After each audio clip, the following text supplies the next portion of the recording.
There are more room here, no worries. Free pizza. No, I'm joking. Okay, guys, we're gonna slowly start, right? Thank you for coming for such a long way up to here. Yeah, Larsen, no worries. I'm control. So we're gonna rush through 54 tools in 30 minutes. So no worries, if you go to code.store, you will find this PDF you can download from there with all the links, so you don't need to shoot all the slides, right? So working for CodeStore, we do two things.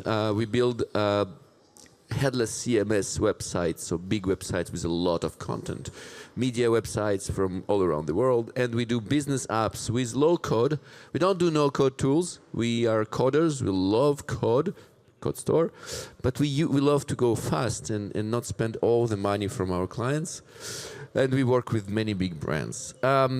So because we are very lazy and we don't like coding, so we tested over 850 tools for the past 2 years and selected 54 just for you, right?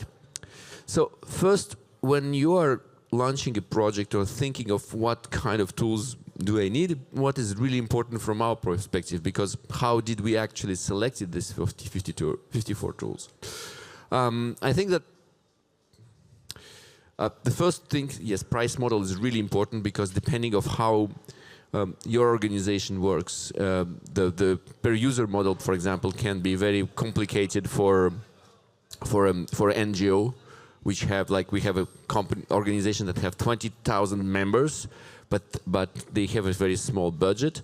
Most of them are benevolent, so for example, a per user price model wouldn't be working for them. Same for I don't know, if you have a CMS that offers and you have a free website with monetized with advertisement, maybe a price model based on the bandwidth doesn't work for you. The second criteria for me is really important, is the API openness.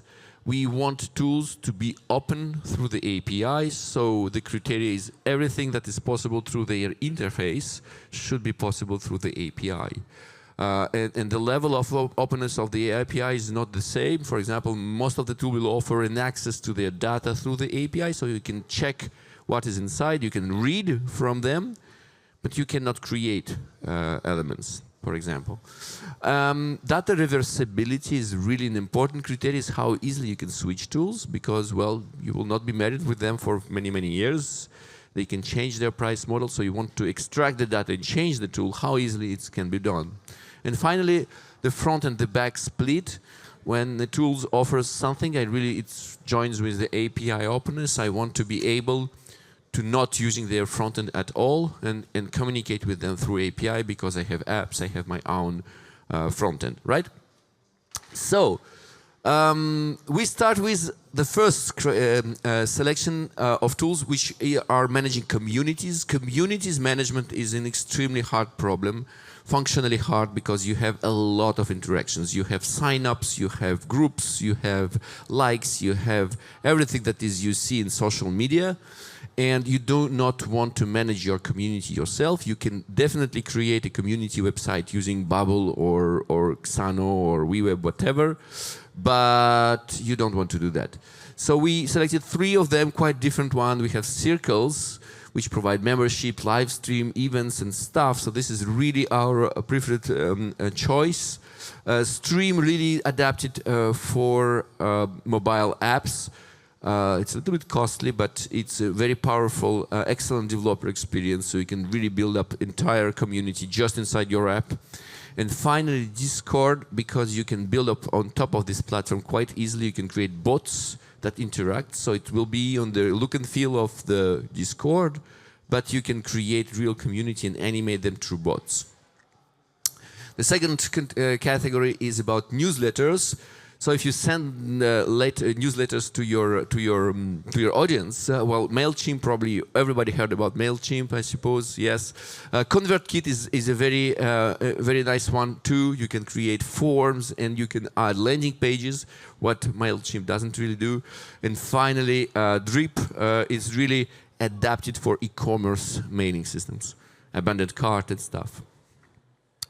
Second thing is membership. So imagine you have paid membership platform. So guys want to pay you to access your content, to access your services, anything like that. MemberStack is probably the number one here. We have a real toolbox designed to manage members and make money from them. So you can add payment systems and stuff. Stripe have a strong subscription management too. So you can integrate that with, for example, Substack, Gumroad and stuff. And a little bit specific one is Hyper that connects to Discord. So if you build your community on Discord, you can use Hyper to monetize this. So it's really for early adopters because they provide crypto, accept crypto. So or you're a crook, or you sell drugs, whatever, I don't know. So yeah, this is example of, for example, MemberStack. So when I said membership is complicated, you have members plans management, you have payment different methods, you should have, for example, SEPA payments, you might have some analytics, and you have your My Account portals, very important when you can renew your subscription. So if you're managing membership, it's a really nice one. Still on this user side, we have authentication and client information management. Usually, you don't want to do it yourself. It's a bad idea to start creating this login stuff and my account pages and my profile pages. It's a bad idea to do it yourself. Don't do it yourself. Use Auth0, Cognito if you are using a B2C product. And if you are building a more B2B, I really suggest you to check out on Frontegg. They will solve you many problems. Don't start doing it yourself. It's a security problem. You will create security breaches. You don't want to manage that yourself. This is an example, for example, of Frontegg. Frontegg will provide you privacy, personal token, usage, account setting, roles and users, single sign-on, and a lot of security features too. On e-commerce side, I usually don't talk about e-commerce. It's not my my domain of choice, but Shopify is best in class with BigCommerce playing all together. I would just not use Samcart, which is quite a new one in the space. There is no marketplace, but it's integrated with many platforms. It's really efficient and simple. If you want to build something simpler, maybe Samcart could be a choice for you. CRM, I'm confused about CRM because for me CRM should be integrated within your product more tightly. So probably those wouldn't be the right choice for you. You should be like creating that stuff inside your product. But if you are building, if you're a service company, that would be really a good choice. For example, HubSpot is obviously the generic one, but Pipedrive is good for a simple one, for simpler teams. Like if you are under 10 bucks, maybe you don't go to HubSpot, go just Pipedrive, that's enough. And Monday.com, it's a trash. You can put everything inside. We don't really like it, but I had 3 spaces so I needed to fill it. I fill it with Monday.com. So that's the most interesting space for me, is when you want to build a website and you need this website to be highly customizable. So this, you want to be pixel perfect, you want to adapt your design, you want to create something really unique. Then you have basically 3 choices today, much more actually, but let's focus on these 3. Webflow, the number 1 in class, the most, the oldest, the biggest, and the most powerful up today, but it does not have the flexibility we always want to. So I would suggest checking out on Framer. It's a new in class. This is one appeared, I think, a few years ago from, I think it's from Dutch company. They received 33 million of funding compared to 300 million from Webflow, but still they were quite good. Very tightly integrated with Figma. Both have limited capacity when integrated with backend APIs. When you want to do like iterators, nested iterators, that starts to be complicated with Webflow and Framer. Then you can switch to WeWeb. WeWeb is a French one, so we love them very much. Here, they are here on the show. The big advantage of WeWeb is that you can integrate your own components built with React, so it's easy for developers to jump on it and use it really like a framework, advanced framework. And it's really powerful and fully integrated with backend systems. So it's easy to go, grab data, synchronize, fetch it, and reuse it when using your app. You still have to build a lot of things yourself. This is a problem. It doesn't come with a lot of out-of-the-box templates or out-of-the-box components. Their components are very low level, so you will have to do a lot of click yourself. But we still love them. So those work if you want to build websites, but when it comes to building apps, you will have a little less choice. There was one that worked really well. It was AppGyver, acquired by SAP. But since they were acquired by SAP, they get lazy. It's normal when you receive a big check, you don't want to work anymore. And stay hungry. And this is why we selected Flutterflow. Flutterflow is basically Webflow for Flutter, so you can generate your apps. Really nice, built by ex-Googlers, backed by one Y Combinator, 2 green flags. Draftbeat is another Y Combinator Techstars guys.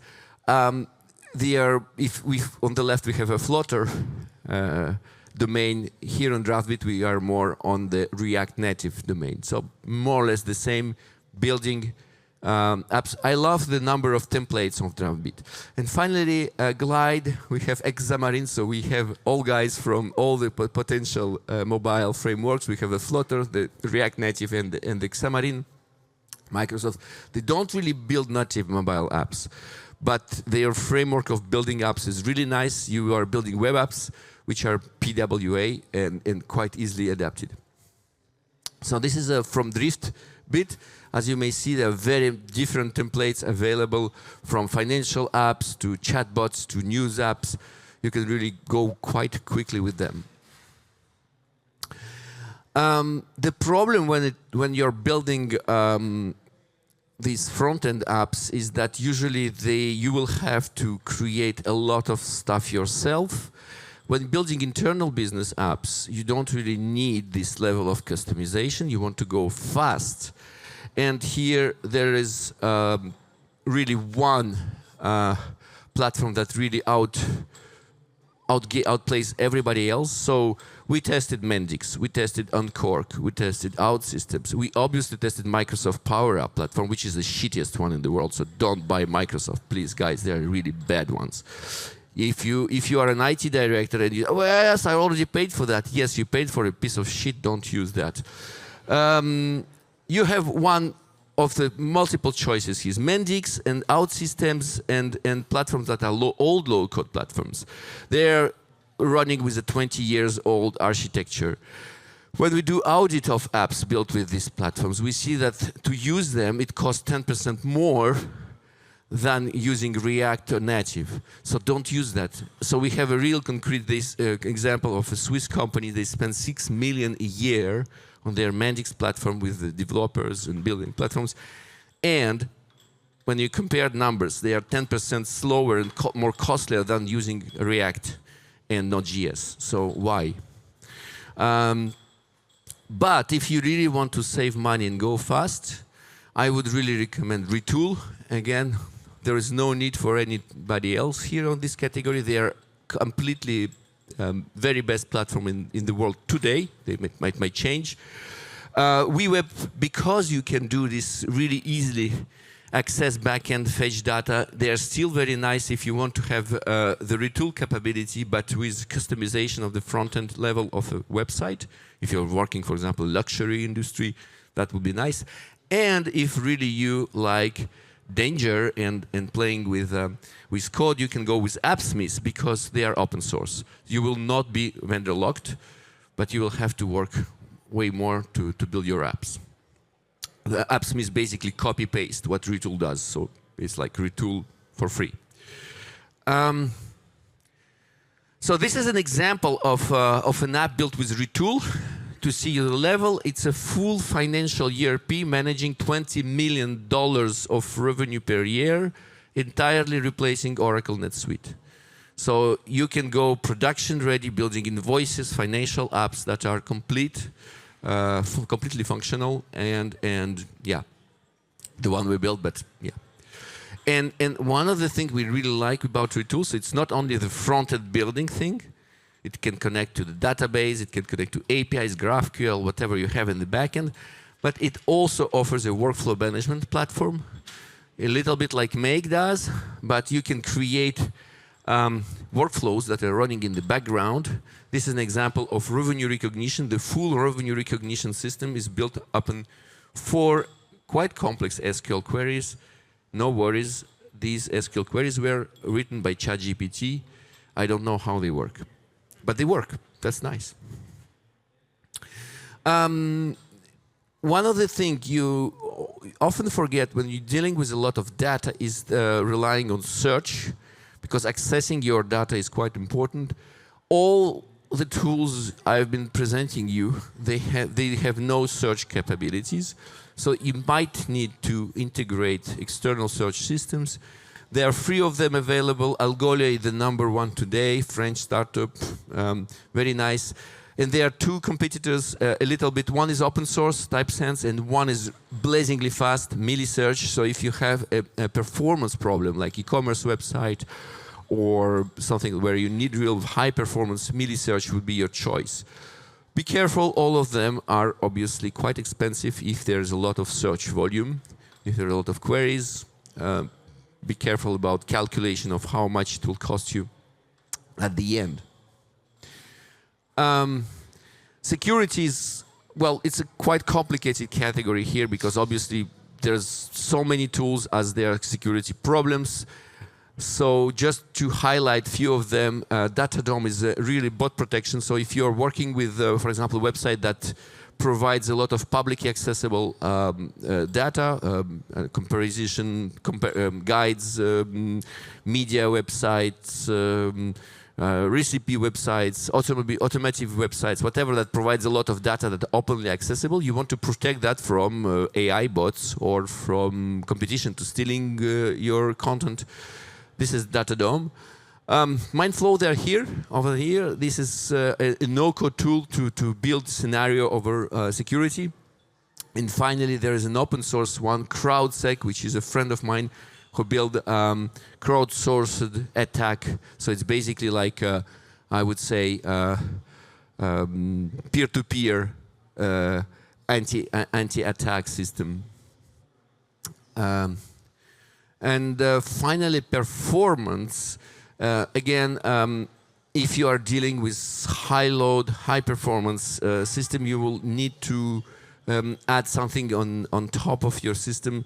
CDN 7.7, it's less known than Cloudflare or Akamai, but they are the most aggressive in terms of pricing. So if you're dealing with a lot of bandwidth, with a lot of, and we had this problem, for example, in Brazil, we signed a contract in Brazil, they have 500 terabytes of videos, and they have 90 million of page views a day. So CDN 7.7 might be a solution for you.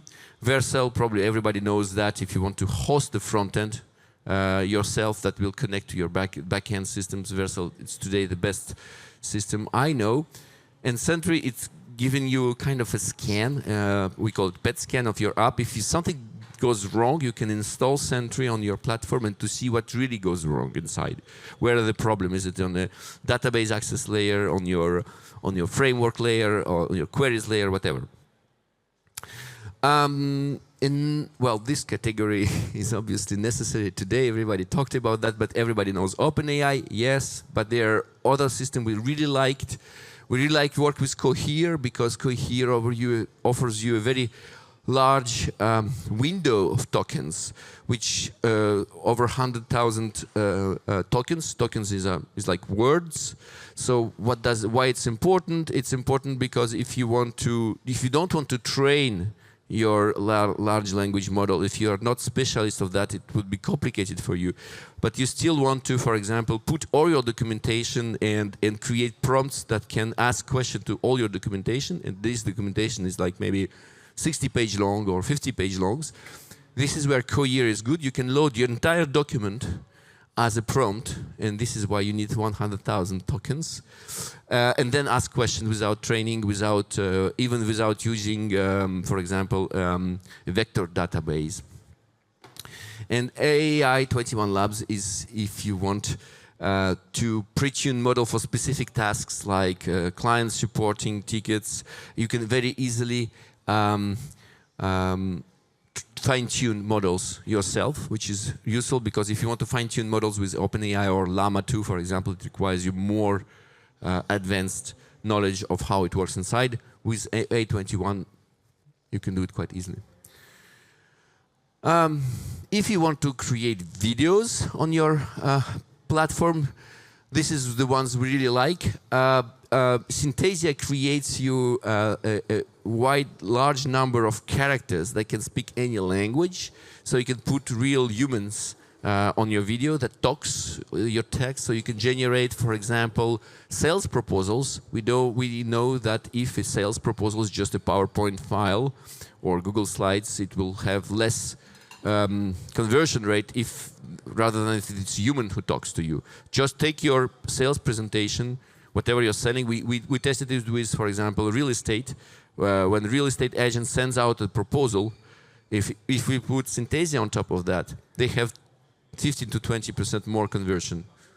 On real estate is important, knowing the problems they know today. Vid is really create, remove background, add transition. If you can create something like presentation of your product, of your offering, is really nice. And Runaway, probably today the most advanced AI editor, so you can do way more things like generate video. Runaway can create you videos out of text, like Midjourney does for images. It's a little bit creepy today, like moving parts are strange, but I think they will make a lot of progress in the next months. This is an example of Synthesia. You can add your character on top of, and you can select any language. They are absolute leaders, not that expensive. Really can change your website if you don't want to create with paying a video agency for that. Headless CMS category is the one I know the most. So because I'm still very lazy, I let the old ones, Strappy, but I don't like them anymore. So don't use them. Use them instead. Yes, because we continuously testing them against all kind of problematic. If you are dealing with a very large newsroom, large amount, over 30 people who creates content in your company, ArcXP, your choice is the CMS from Washington Post. It runs many media websites around the world. In Brazil, in US, in France, we have Express, Parisien, Libération, they're all running ArcXP.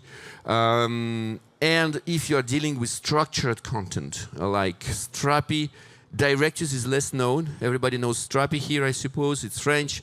But Directus is like Strappy, but better.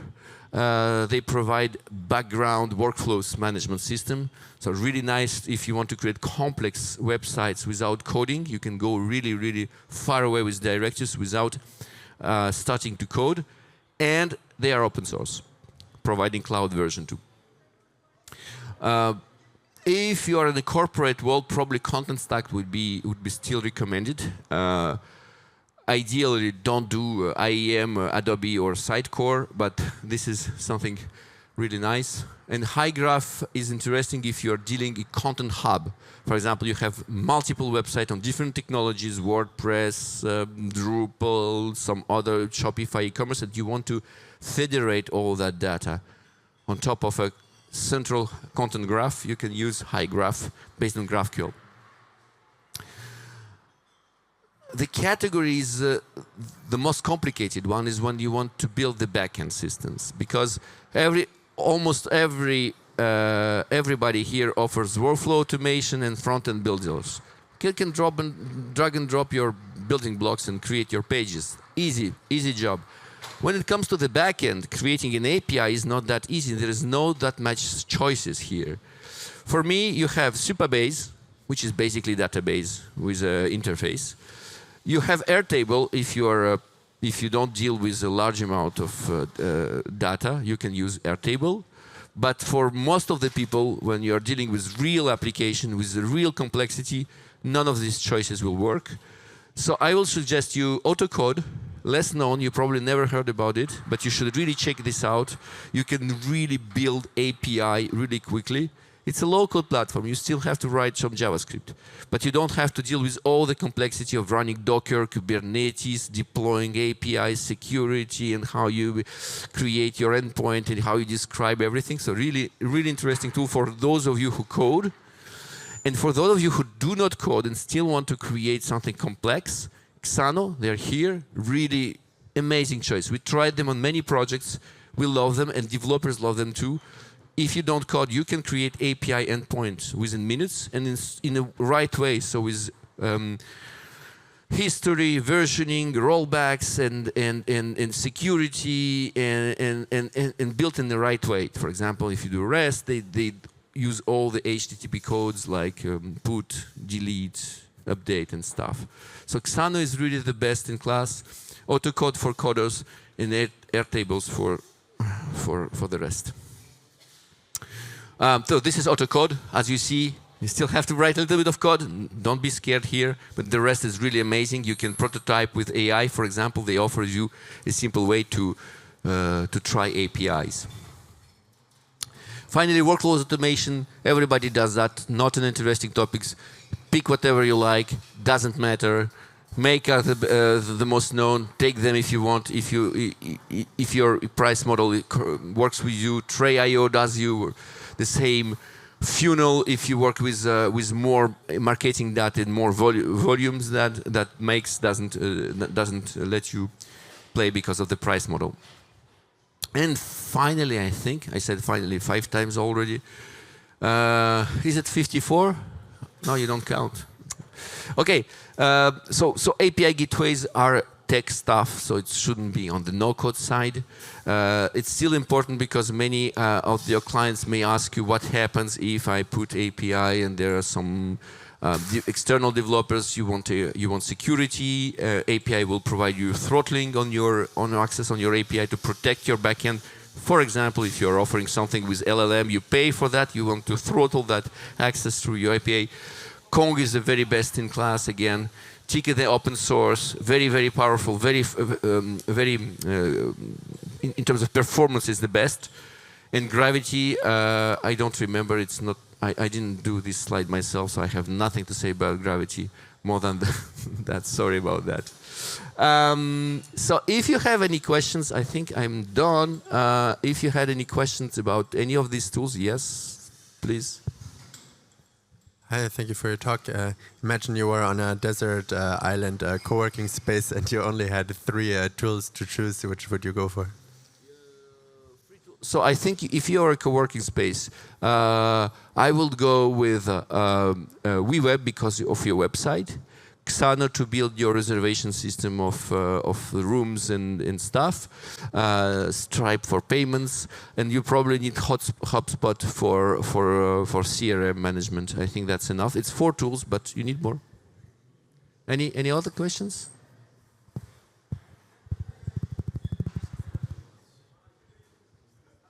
Oh. Why did you not use a Google Sheet on the API table? That's a very good question. Google Sheet could be used on the API level because Google Sheet have a quite good extensive API system. The problem with Google Sheet is this level of permission that you don't really build data storage in the right way. So it could be used if you are smart enough and you know how to organize your data. But yeah, we could include Google Sheet obviously because you don't have the limits of Airtable, and Google Sheet is more powerful than Airtable basically. But the API is quite complex. It's not that easy to connect. You have to authenticate against Google. Not the easiest choice. You can use a Sheety, which like simplifies the Google Sheets API. I usually go to the bathroom for that, but okay. Any more questions? No? Okay, so thank you and go eat your pizzas.